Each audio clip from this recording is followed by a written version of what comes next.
Welcome back, everyone. We're diving into some seriously deep wisdom today. The Bhagavad Gita, specifically Chapter 6, often called Atmasanya, which basically means, like, the book of religion by self-restraint. Yeah, heavy stuff, right? Yeah, but don't worry, we'll break it down. We're talking about this intense conversation between Prince Arjuna and Krishna, his charioteer, who also happens to be, wait for it, an avatar of God. And it all goes down right on a battlefield. Talk about high stakes. You got it. And in this chapter, they're really getting into how to find inner peace and, like, liberation even when everything around you is chaotic. It's a lot about self-discipline and yoga, but not necessarily the kind you might be picturing. Right, like downward dog on the battlefield. Probably not. Okay, so Krishna drops this really intriguing definition of what a true renunciate is. Yeah. He says it's not about ditching everything and becoming a hermit, but more about, like, taking action without getting all hung up on the results. Sort of like, do your best, but don't stress about what you'll get out of it. Exactly. It's this whole concept of karma yoga. It's about acting selflessly, not because you're chasing a reward. And that's a pretty powerful idea because, let's be real, a lot of our stress comes from clinging to specific outcomes. Oh, for sure. I catch myself doing that all the time, like worrying about how things will turn out instead of just focusing on what I can actually control. So how do we actually detach from outcomes in a world that's, like, obsessed with goals and results? It's definitely more of a practice, right? Not like a switch you can just flip on. But try thinking of it this way. What if, instead of stressing about, say, that promotion at work, you just focus on doing your job really well, like with integrity, and finding that satisfaction in the work itself? That shift in thinking, that's a step towards karma yoga. That makes a lot of sense. It's kind of like finding the joy in the journey, not just obsessing over the destination. So we're acting without attachment, right? But then the text gets into this fascinating relationship between the self, with a capital S, and the soul, almost like they're two separate things. Yeah, and that's where it gets super interesting, right? The idea here is that there's this sovereign soul inside of you that stays the same no matter what's happening around you. Like, think about a time when you went through something really tough, like losing your job or a personal crisis. Was there a part of you that stayed calm, that sort of observed the situation without being totally swallowed up by all the chaos? That's a glimpse of that sovereign soul, the part of you that can experience life's ups and downs without losing its center. Wow, that's a powerful image, like being the eye of the storm, you know? And then the text goes on to paint this vivid picture of a yogi's life, all about meditation, solitude, and controlling those senses. There's this one line that really stuck out to me. The yogi sees the clod, the rock, and the glistering gold as one. What's going on there? What's Krishna trying to say with that image? I think it's about getting beyond how we usually judge and categorize things. Imagine you're looking at a tapestry. Up close, you just see all these different threads, right? Some are rough, some are smooth, some are shiny. But if you step back, you see the whole picture, this intricate design that connects all those threads together. The yogi, through their practice, is able to see that bigger picture of existence. They understand that everything's a lump of dirt, a diamond. It's all part of this interconnected web. They don't get caught up in those surface differences. Okay, so it's about shifting perspective, seeing the underlying unity in everything. That's pretty mind-blowing. But let's be honest, most of us aren't hanging out in the forest meditating all day. True. So how can we apply this yogi mindset to, our modern lives? Right. The outward form isn't really the point. What matters is cultivating those inner qualities that the yogi embodies, things like tranquility, fearlessness, that single-pointed focus. And honestly, those are the same qualities that people are searching for through, like, mindfulness and meditation practices that are becoming so popular these days. Yeah, it's like we're all striving for that same inner peace, even if we don't always realize it. And speaking of striving, it's interesting that Krishna actually warns against going to extremes in our pursuit of that peace, and talks about, like, the pitfalls of overeating, oversleeping, even excessive asceticism. Right. He's really emphasizing the importance of moderation and balance and everything. True peace, he says, doesn't come from manipulating your external world or punishing yourself with deprivation. It comes from within, from a tranquilized bosom and a passionless spirit. It's about finding that sweet spot where you're not indulging in excess, but you're also not suppressing your natural desires. It's about finding that middle path, right? That balance between extremes. And to illustrate this point, Krishna uses this beautiful image of a lamp that's sheltered from the wind. He compares it to the yogi's mind, undisturbed by what he calls sense storms. It's a powerful metaphor, right? It shows the stillness and clarity that we can experience when we train our minds to be less reactive to all that input, all those thoughts and emotions and sensory experiences that are constantly bombarding us. It's like those mindfulness techniques where you focus on your breath or your body. You're basically building a mental muscle, strengthening your capacity for inner peace. So it's about building inner resilience, that ability to stay grounded even when life throws curveballs. But where does all this inner work ultimately lead? What's the end game? Well, according to the Bhagavad Gita, the ultimate goal is union with Brahman. Brahman. Yeah, the ultimate reality.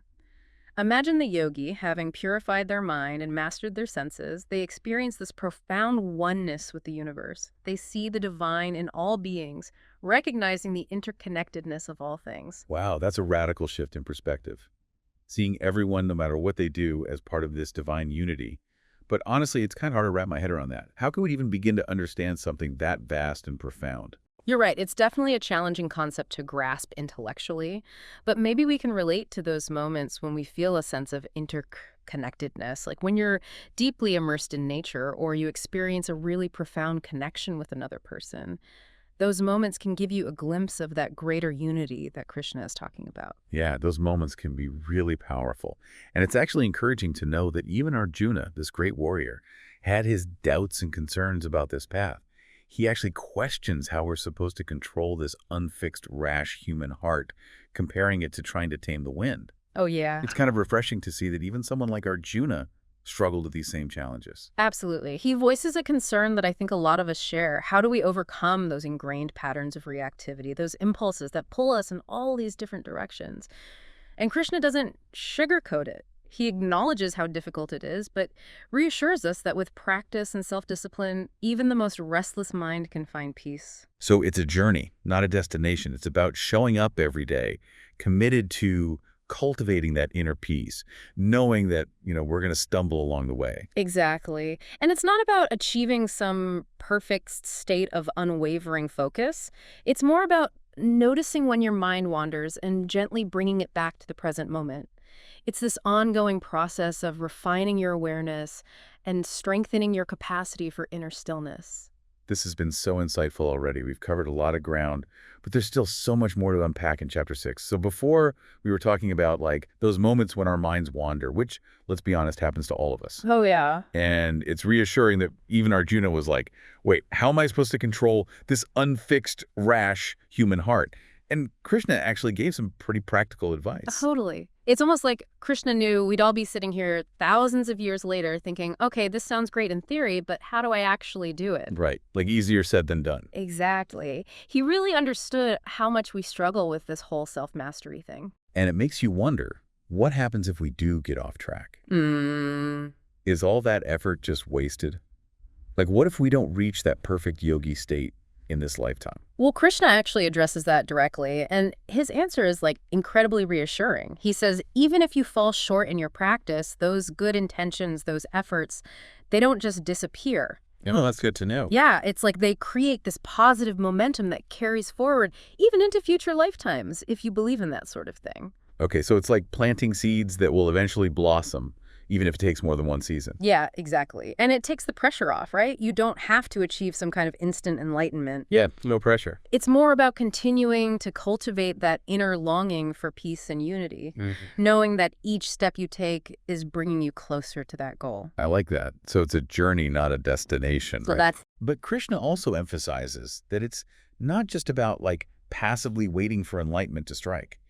He uses this phrase, by want of self-command, which sounds like a more active approach. right. It definitely requires effort, a willingness to really strive towards that self-mastery. Think of it like training a muscle. The more you practice self-discipline, the stronger your capacity for inner peace becomes. Each time you resist that urge to mindlessly scroll through your phone or react impulsively to a situation, you're strengthening that self-command muscle. So we're talking about building mental and emotional resilience. Yeah. And I love how Krishna uses that image of the lamp sheltered from the wind to describe what a steady mind looks like. It's such a beautiful metaphor, and it's so relatable. It really is that unwavering flame protected from all the gusts of desire and fear and agitation.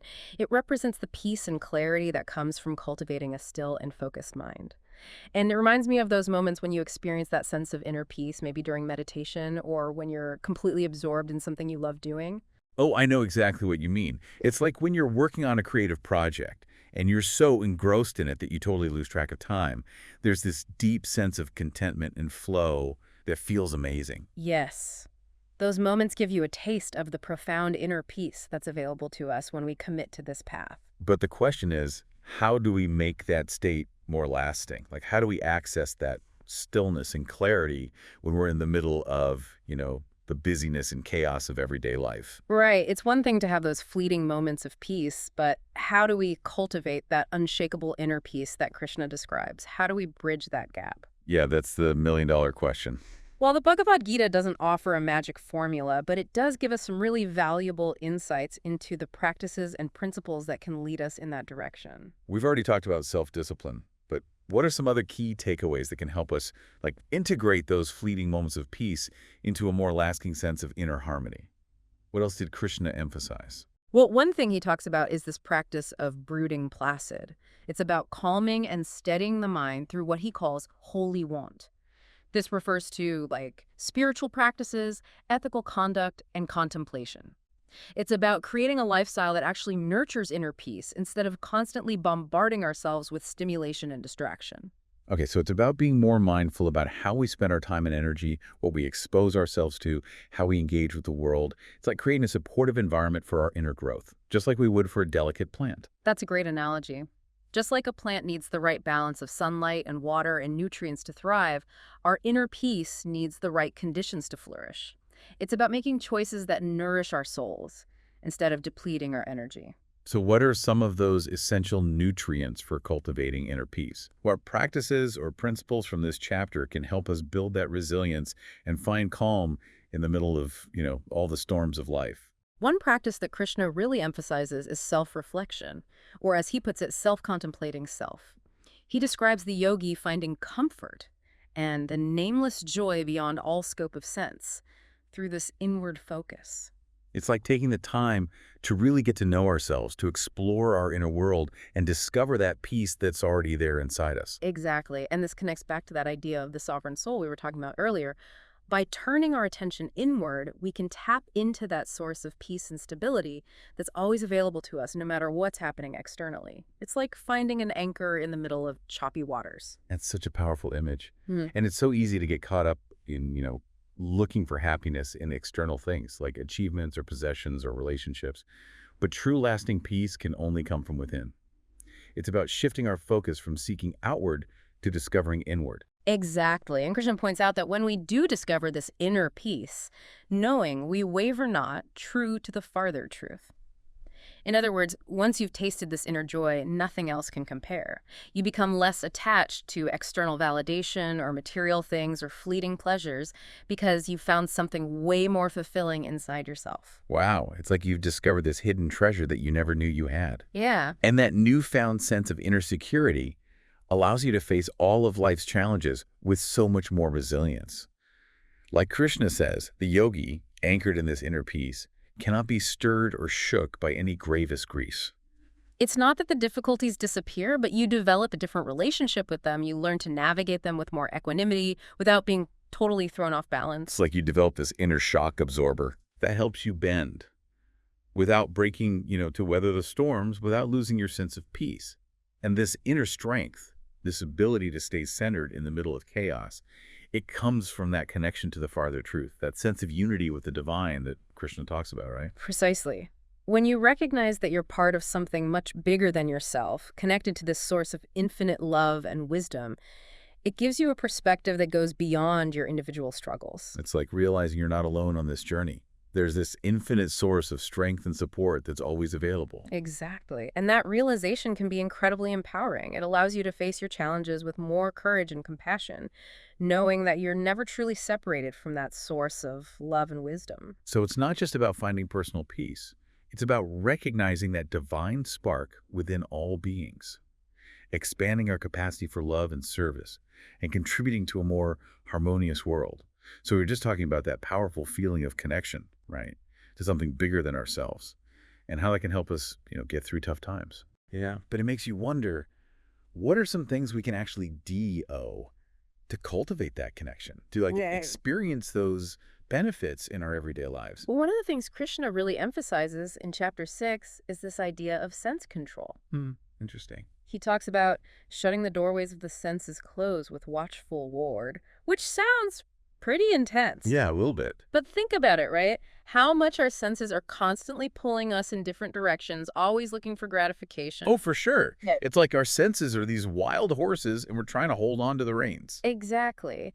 And with all the stimulation we're bombarded with these days, sights, sounds, tastes, it's so easy to get caught up in that whirlwind of sensory experience. Totally. And Krishna suggests that instead of always chasing those pleasurable sensations or trying to avoid the unpleasant ones, we can find a deeper, more lasting happiness by turning inward. So it's not about denying ourselves pleasure or like living this super austere life, right? Right. It's about becoming more conscious of how we engage with our senses. So making intentional choices instead of being mindlessly driven by every impulse. Exactly. It's about finding that balance between, indulging and depriving, where we can enjoy life's pleasures without becoming totally enslaved by them. Yeah. And Krishna actually connects this practice of sense control directly to inner peace. He says it leads to the gift of peace assured and heart assuaged. That makes a lot of sense. When we're not constantly being hit with all that external stuff, we create the space for that inner stillness to come through. Exactly. And then Krishna goes on to paint this beautiful picture of the yogi's mind in that state of stillness. He says, the mind dwells self-wrapped and the soul broods cumberless.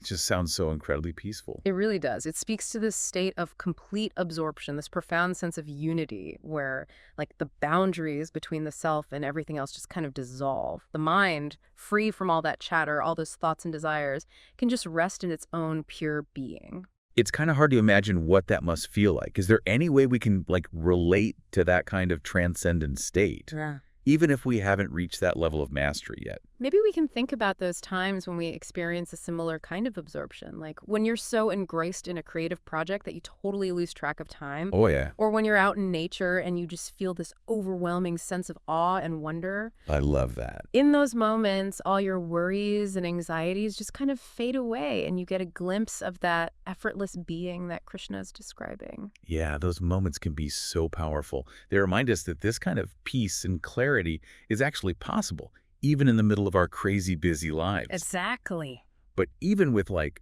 dedicated practice, it's easy to get discouraged when we face those inevitable setbacks. And remember, even Arjuna expressed this concern. He's like, how am I supposed to control this unfixed, rash human heart?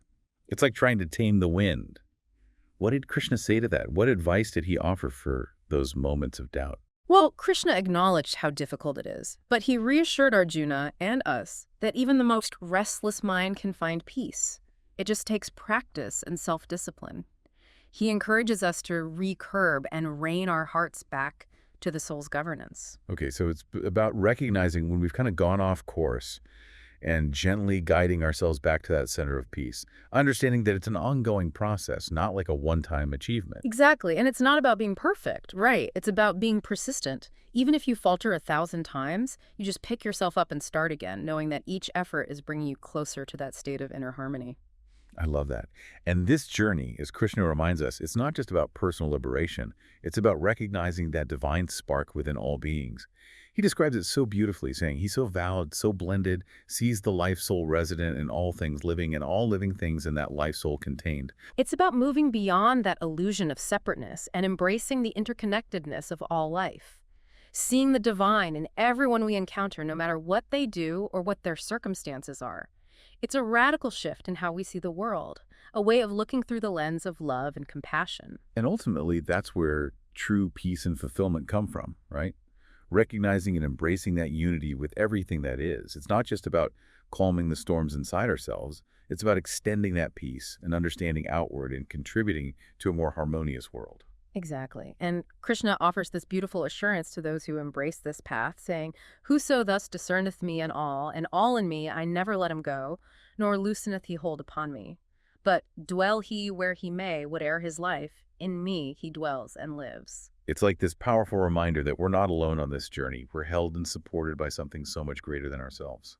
This deep dive into Chapter 6 has been amazing. So much rich and insightful stuff. Any final thoughts for our listeners as they continue to explore this ancient wisdom and, apply it to their own lives? The Bhagavad Gita is one of those gifts that keeps on giving. The more you delve into it, the more relevant it becomes to your everyday life. So keep exploring, keep seeking, and remember the power to transform your experience lies within you.